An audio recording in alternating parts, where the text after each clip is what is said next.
Temptation is something that every person will experience and has experienced at some point in their lives. And it is a subject that many times is misunderstood, even at a very practical level, I believe. There are times when we beat ourselves up for something we feel may have been a sin, but actually was just simply a temptation, and we overcame it. And so when we should be celebrating the fact that we overcame a temptation, we're actually beating ourselves up because we thought that there was some kind of sin in the temptation. And one of the things that we have to understand about temptation is that there is certainly no sin in being tempted. That's why sin and temptation are two different things. One may lead to the other, but it does not necessarily lead to the other, because it is possible to overcome temptation. Now, one of the things when we come to the New Testament and we see the word, depending upon what your translation is and what the philosophy was of the individuals on that translation committee, is that the same word in Koine Greek, which is the Greek of the New Testament, the same word is used for temptation in the sense of a temptation to do sin, but it's also used in the sense of going through difficult times.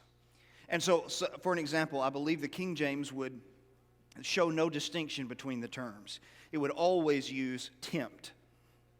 More modern translations will show the difference, and they will use the word trial. For an example, in James chapter 1 and verse 2, when he says, "Count it all joy when you fall into various types of trials," or temptation would certainly be another way of properly translating that. But the translators of the ESV chose trial because it's not talking about in that context a temptation to sin, but rather the difficulties that life can bring upon us. But what's interesting is when you get to verse 13, he uses the word temptation, and that is talking about the temptation to sin. And so the understanding and seeing its nuance, even in particular passages, can make it somewhat difficult. And so what I want us to do this morning is just kind of do an introductory crash course to temptation. As we've been to school, we have our 101 courses, our gen eds we have to go through. That's what we're going to do this morning. It's not exhaustive by any stretch of the imagination. A lot more things could be said. We're going to try and give a simple overview to the study. So to do that, I want us to look at three things. First of all, I want us to talk about the paths of temptation, the way temptation comes to us. Then I want us to look at the process. Once the temptation has arrived, what is this process that temptation goes through? And then I want us to close by looking at Jesus as the perfect picture of handling temptation in a way that's pleasing and acceptable to God. So, to begin, let's start with the paths of temptation. We'll look at this, first of all, under the approaches that are taken. The approaches that are taken. Miss Debbie, I'm not sure, it may be me again, but all right. So, under this idea of approaches, the way that he approaches us, in 2 Corinthians chapter 2 and verse 11, Paul is dealing with what seems to be the same issue of 1 Corinthians chapter 5 with the man they were told to withdraw fellowship from him. It seems that they have done that, and it seems that he has been penitent.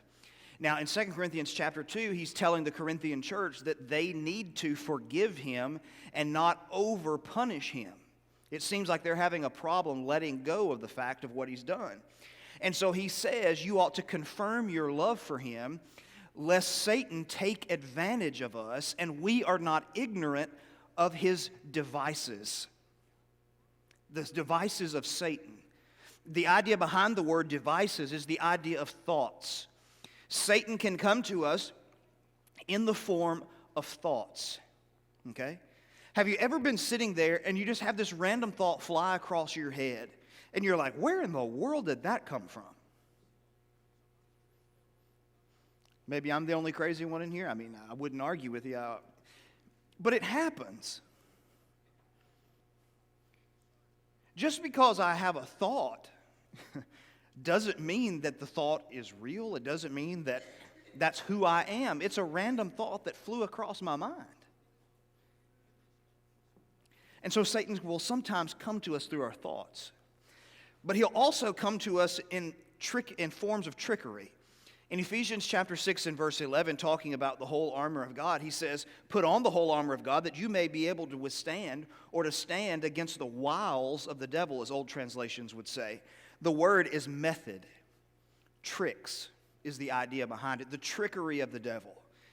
And so he can make things appear one way, but it's smoke and mirrors. There are tricks involved in that process. And then a third way he comes to us is that he traps us to do his will. In 2 Timothy chapter 2 and verse 26, when Paul is telling Timothy about the attitude he has to have in ministry, and really about any servant of the Lord, is that one of the things you are hoping to do is to help people who have been captured, who have been taken captive by the devil, to do his will. And the idea behind being taken captive, the idea behind it is a trap. The devil has me trapped in his clutches to do his will. And one of the ways that he can do that is to make us think we're doing God's will when we're actually doing his will. As a matter of fact, Brooke and I were talking about that yesterday, that perhaps some of the most dangerous people on the planet are the people who can do things that are wrong and do them under the guise of religion. They're extremely dangerous. And we have to be very careful. And I'm not talking about just extremists that our minds may go to with cultish leaders. I mean, even people in the church who can mistreat other people and do so under the guise of, no, this is what God would have me to do. It's not. And so it can be very dangerous, and we can see how the devil can trap people into doing his will. Now, the second idea under this idea of paths of temptation are the avenues to which, by which he approaches us. In 1 John chapter 2, a text you're familiar with, in just back up to 15, "Do not love the world or the things that are in the world. If any man loves the world, the love of the Father is not in him. For all that is in the world, the lust of the flesh and the lust of the eyes and the pride of life," some translations may say vainglory of life. So there are three avenues by which he comes to us. First of all, there's the lust of the flesh. Okay? That is the sensual side, what feels good. And we'll try and explain these a little bit further or give some caveats to them in a minute. And then there are the desires of the eyes, the visual. Okay? It looks good. And then there's the pride of life, which is more of an emotional side. It makes me look good. Okay? I want it because it makes me look good. Now, one of the things we have to be careful with here is because I think we can get the wrong idea here. People, for an example, the lust of the flesh, let me back up. The word translated lust in the New Testament is not always used in a negative sense. When you and I hear the word lust, many times we think of it in its sinful connotations. Like Jesus said, "Whoever looks at a woman to lust after her has committed adultery with her already in his heart." But the word lust, the word translated lust, is epithumia, and it can be used to describe good desires. Okay? So when we run across the word, we have to be careful of always forcing an association with a word that the Bible doesn't. Now, why am I bringing this up when it comes to lust of the flesh? The sensual, that which feels good. Because a lot of people in Christianity, or a lot of people would paint Christianity, and sometimes I think Christians even believe this, that God is somehow opposed to things that make us feel good. I'm not really sure where that came from, but I can tell you it's not right. I read a wonderful little book a couple of weeks ago called Strangely Bright. Can a Christian love God and enjoy this world? He presents a tremendous argument for that God gave us this creation to enjoy. God is not opposed to us feeling pleasure. He created us with the ability to feel pleasure, to feel joy, to feel happiness. Those are things that God created us to be able to experience. And so when we're reading about temptation being a lust of the flesh, I might enjoy that a little too much. if God said that fulfilling that desire is right, there's no way you could enjoy it too much. There's nothing about it that could be sinful. So when we're dealing with the lust of the flesh, we're talking about taking and fulfilling these fleshly desires. Many times we're talking about this in the sense of fulfilling them in unbiblical ways. God gave us pleasures, He gave us desires, but He also gave us the ways that those desires and sensations are to be experienced and fulfilled in the way that He has described. And so the lust of the flesh may be, or I should say is not directly opposed to us experiencing pleasure, because I would argue that God is for us experiencing pleasure. The same thing would ring true for the lust of the eyes. Well, that looks good, so I got to stay away from it. Well, I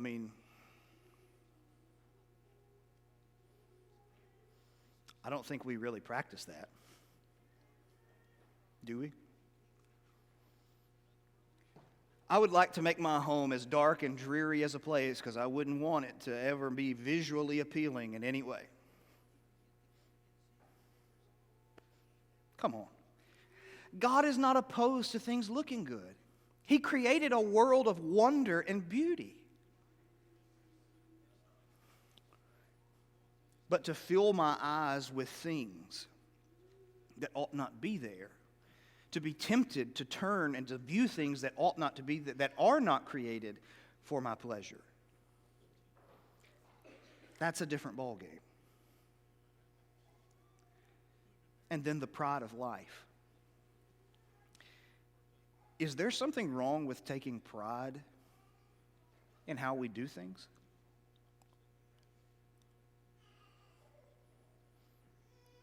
I don't see that in Scripture. There's nothing wrong with taking pride in how you do things. One of the lessons that I learned very young in working with my dad at church, and then when he would build and other things, was what you do and what you attach your name to, and especially what you attach the Lord's name to, better be done with the highest quality of which you are capable.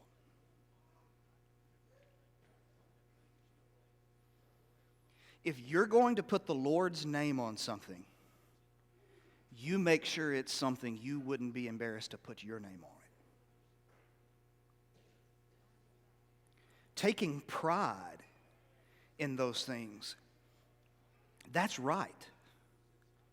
The pride of life is me doing those things for God, hoping that you look at me.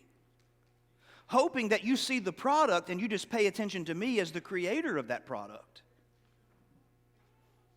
There's the pride of life. I want to look good. I want you to elevate me to a level that's higher than where I belong. That's what's problematic. And so as we think about these approaches and these avenues, we need to make sure that we keep them in their proper perspective. Now, number 2, let's think about the process of temptation as we look at James that was read for us a moment ago. The first thing we can know about temptation is that it is certain. And underneath that idea, and I think those slides may be out of order, Miss Debbie. I played with it earlier, and so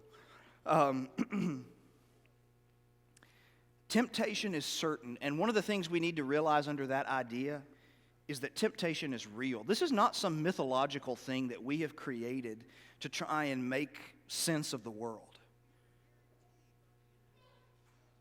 It's as real as you and I are. Okay? But we also need to understand that it's certain. It's eventual. Notice he does not say, let no man say if he is tempted. He says, let no man say when he is tempted. It's an eventuality. It's coming. Okay? It's going to come to every single one of us, and no one is exempt from it. All right? Now, number two, under this idea, we need to understand the cause of temptation. James warns the people in this context to say, let no man say when he is tempted, I am being tempted by God. That's the excuse. God has put me in this situation to tempt me to do wrong. James says that's absolutely impossible because God himself cannot be tempted by evil himself, and he cannot tempt anyone. But you see, each person is tempted when he is drawn away from his own desire. You know, a lot of people, we want to constantly make the excuse that the problems in our lives are there because of what is on the outside of us. It's always some kind of exterior force that's working against us.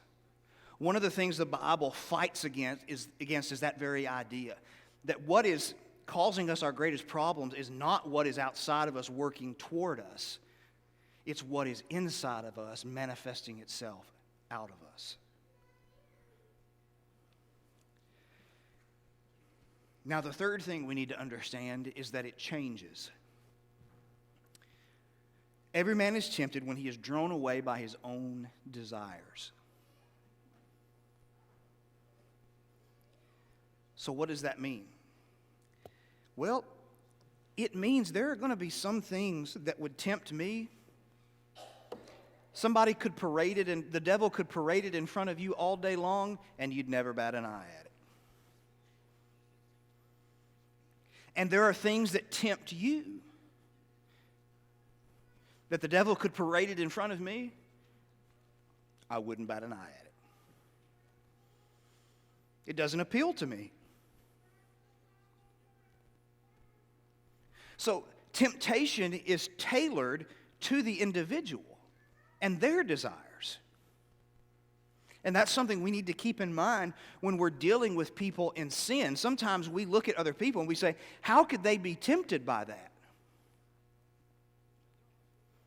Well, how come you're tempted to do this?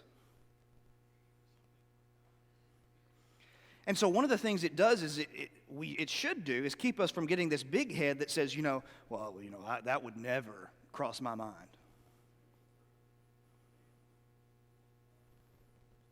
Okay, but God doesn't give us stickers and say, okay, this never crossed your mind?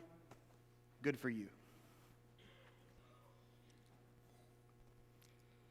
Because this does cross your mind, and this crosses your mind, and this crosses your mind.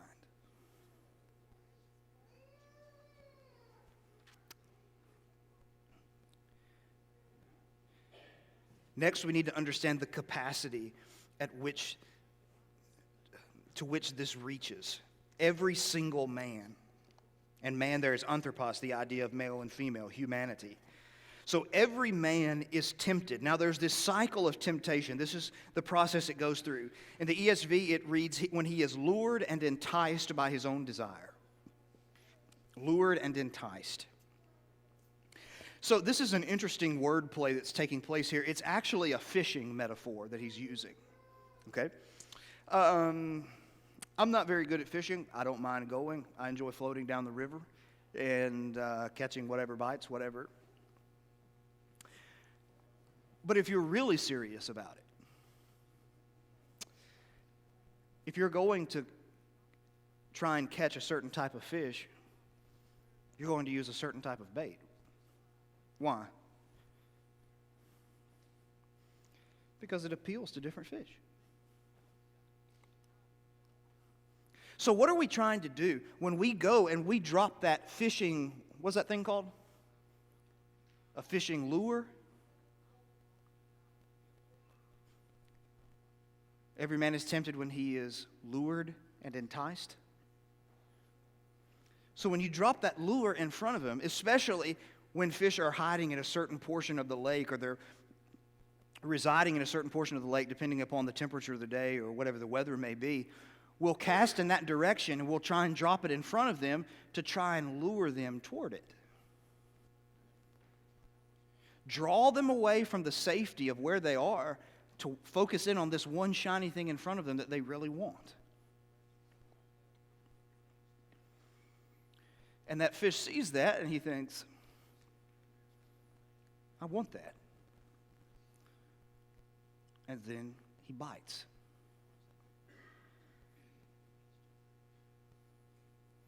And depending upon what kind of fisherman you are, he's probably dead after that.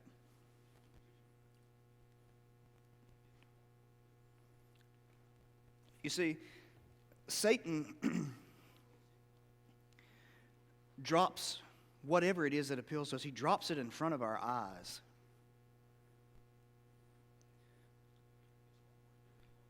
To try and lure us with it. Just follow me. Forget everything else. Don't pay attention to anything else. Just follow this. It's one thing. You got to have it. You got to have it. You got to have it. You got to have it. You got to have it.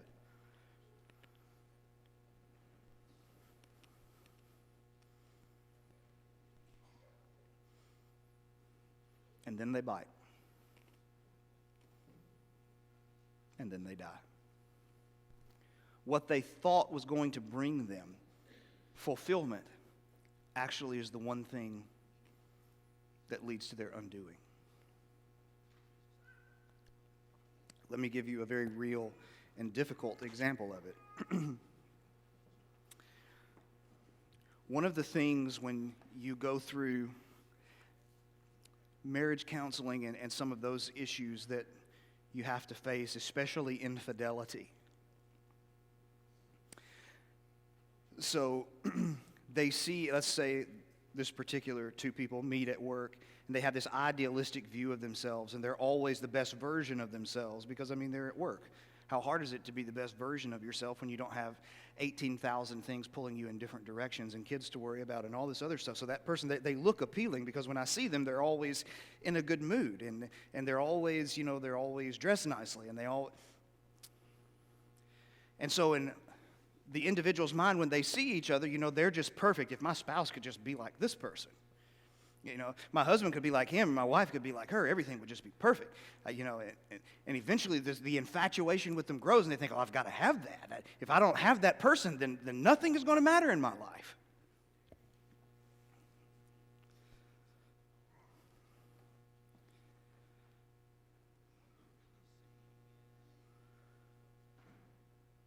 So when they finally decide, we're going to cross a line that God says we don't cross. What do you think, if you were to guess, what is the feeling that people have once they have finally crossed that line? What is the feeling that they have? The majority of them break down and sob uncontrollably.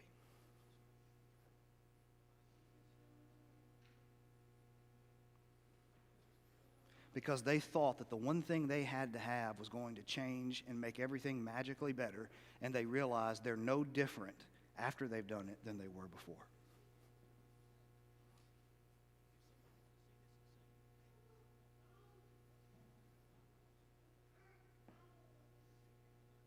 Oh, you got lured.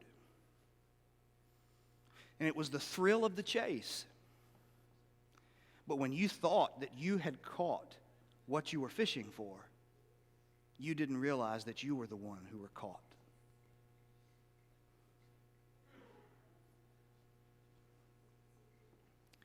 That's the way temptation works. And that's why he says the consequence of it is so heavy. Sin, when it is conceived, or temptation, when it is conceived, it gives birth to sin. And sin, when it is full grown, it gives birth to death. Kills.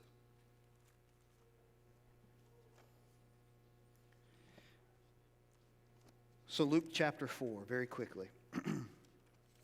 This is Luke's account of the temptation of Jesus in the garden.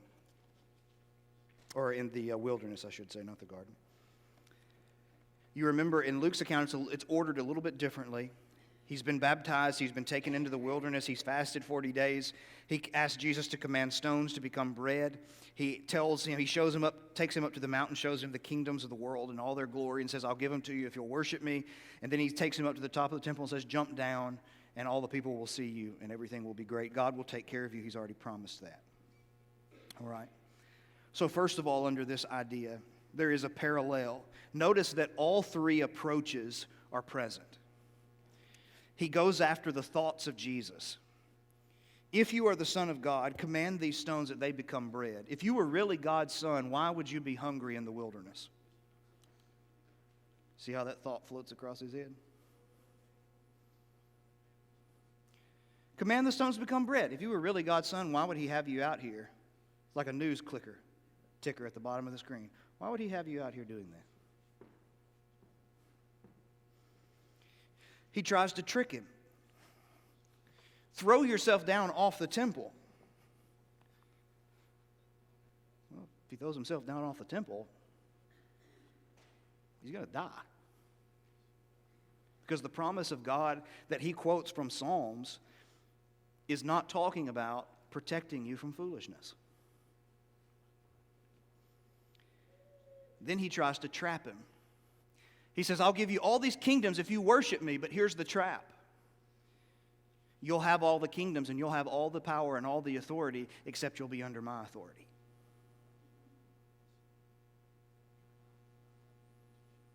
See, there's fine print. He also comes in the avenues.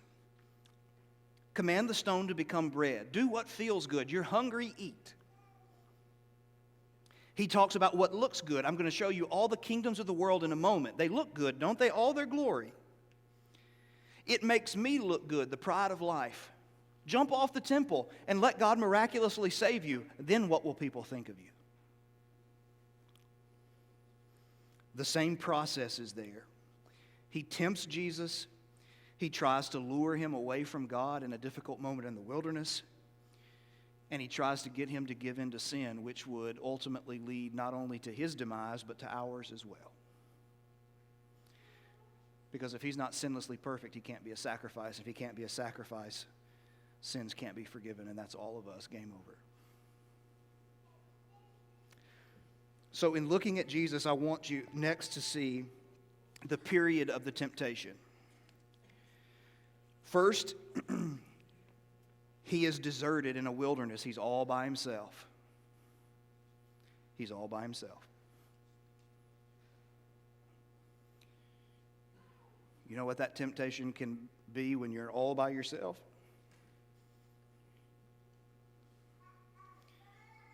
I'm sitting here on my phone all by myself. Nobody will know what I'm looking at. Nobody will know what I'm watching. Nobody will know who I'm texting. Nobody will know who I'm communicating with. I'm all alone. He was drained. He was hungry. Verse 2. You know what? I've got every reason in the world. You know, if my spouse treated me better, I wouldn't have to, I wouldn't try and find fulfillment in relationships with other people. And furthermore, the temptation increased after his baptism.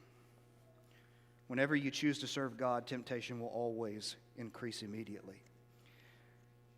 But I want you to also see the place of the temptation in the wilderness, able to see what is happening. One of the things about temptation is to be able to recognize it for what it is as it is happening and to know how to respond. A lot of the times in temptation, one of the reasons why we're left wondering, what in the world did that just happen? How did I ever do that? Is because we have not learned to recognize temptation when it presents itself. Jesus was able to recognize what the temptation was. He knew what the devil was trying to do. And we have to be able to see what it is in front of us. You know what? Right now, I'm frustrated, I'm angry, I'm mad, I'm discouraged. I'm probably not thinking straight. The worst thing I could probably do is to seek out consolation in a place where I don't belong.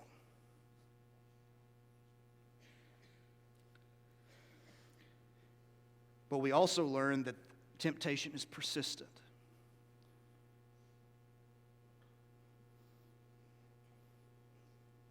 The devil likes to fish. You don't cast your line one time and go, well, nobody's biting. You cast it again, and you cast it again. Doesn't have to be the first one. Doesn't have to be the second one. Doesn't even have to be the third one. At the end of this text, In verse 13, it says, when the devil had ended every temptation, he departed from him until an opportune time. This wasn't the last time he ever tempted him to do anything that was wrong. He says, today's probably not the day, but I'll try again another.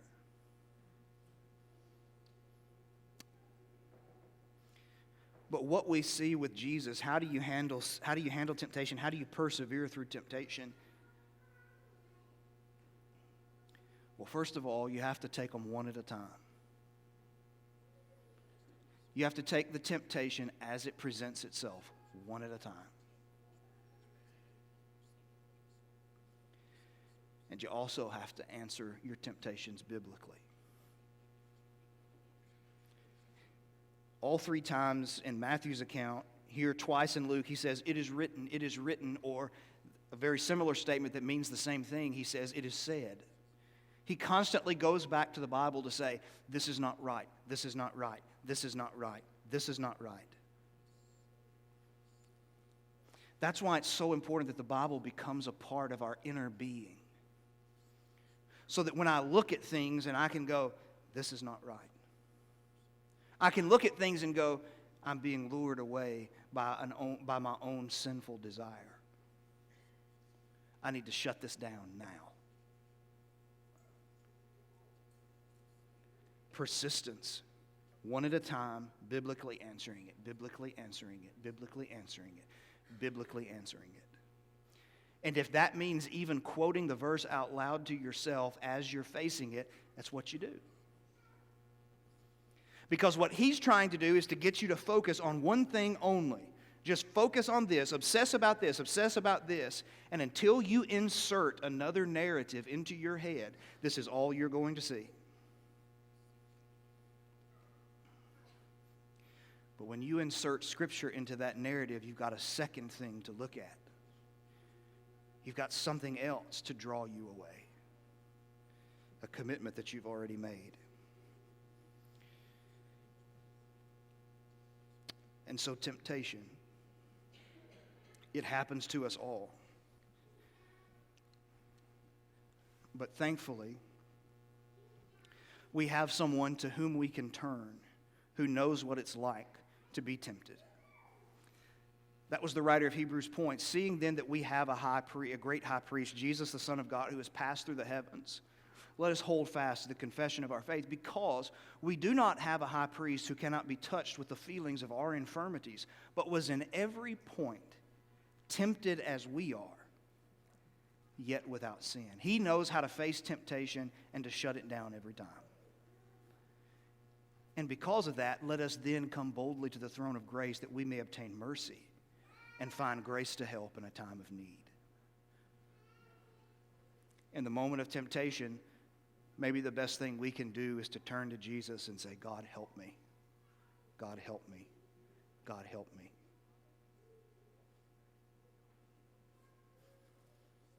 Because temptation is coming. And the ironic thing is it right now may even be present.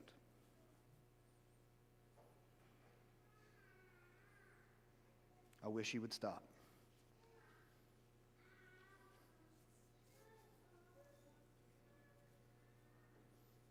My stomach is hungry.